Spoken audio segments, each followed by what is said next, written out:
The facts that follow may seem a little curious, but I can confirm that they do not stray beyond the bounds of truth, although even I can detect a certain falseness.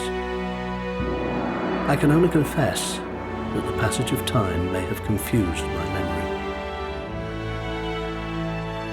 Philosophers have cautioned that to draw out the span of a man's life is to draw out the agony of his dying, and to multiply the number of his deaths.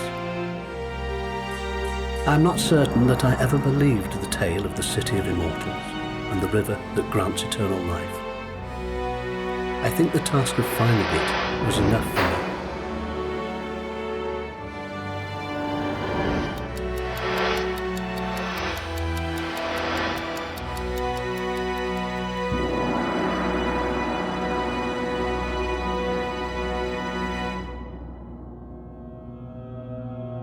I had wandered for several days without finding water.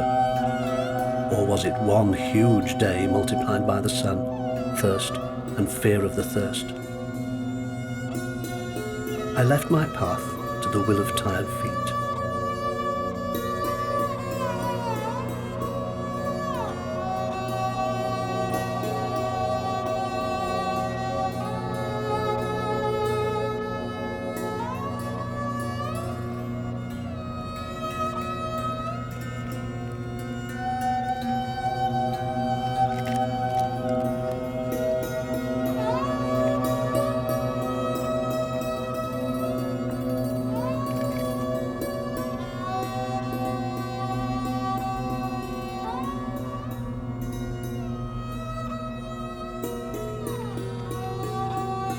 I crossed many lands unfamiliar to me, deserts of black sand, where the traveller must usurp the hours of the night, or the fervency of the day is unbearable. Subsequent events have so distorted the memory of my wanderings, they are impossible to put straight. Although, as I recall, my travails began in a long-forgotten garden. All that night, I did not sleep. That day, I had fought a battle, now long forgotten.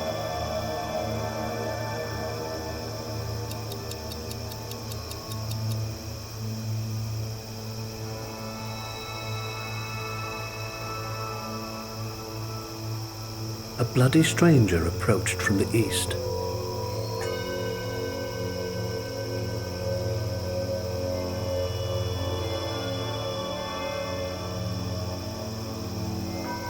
In a faint, insatiable voice, he asked me the name of the river that ran through the garden.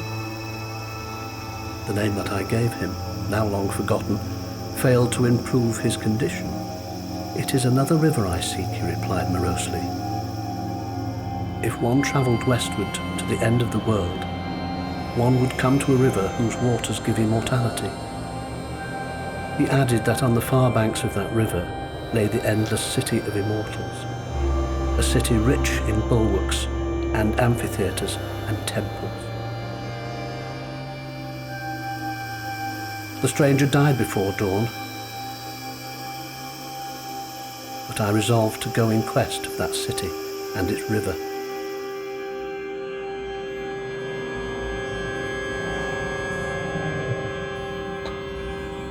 As I neared the end of my strength, the distance seemed to bristle with pyramids and towers.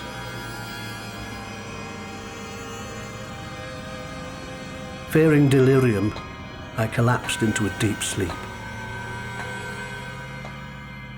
I dreamed unbearably of a small and orderly labyrinth at whose centre laid a well.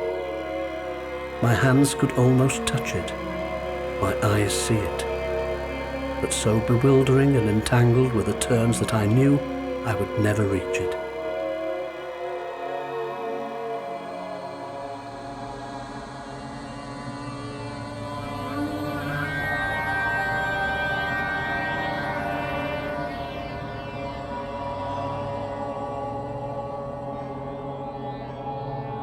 I had disentangled myself from one nightmare to discover myself in another. In my chest, I felt a painful throbbing, and I burned with thirst.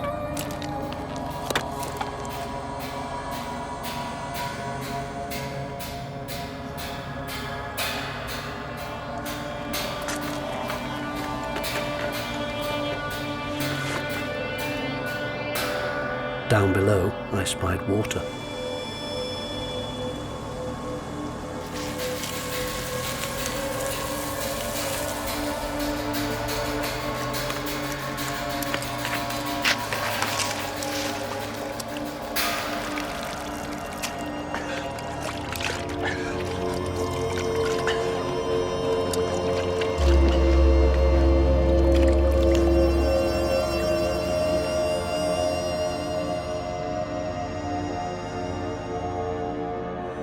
The City of Immortals.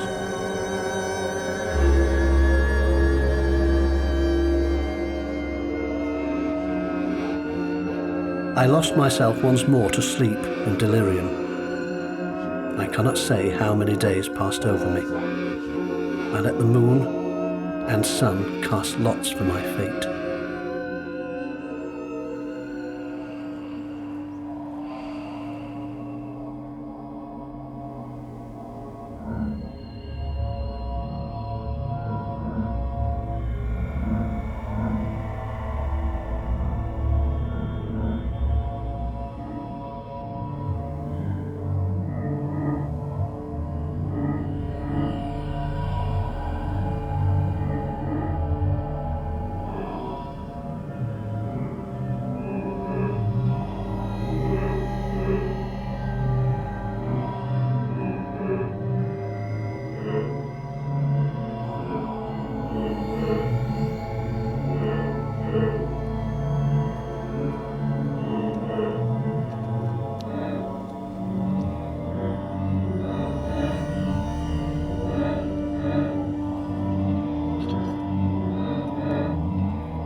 They looked like they belonged to the bestial lineage of the troglodytes, grey-skinned with neglected beards.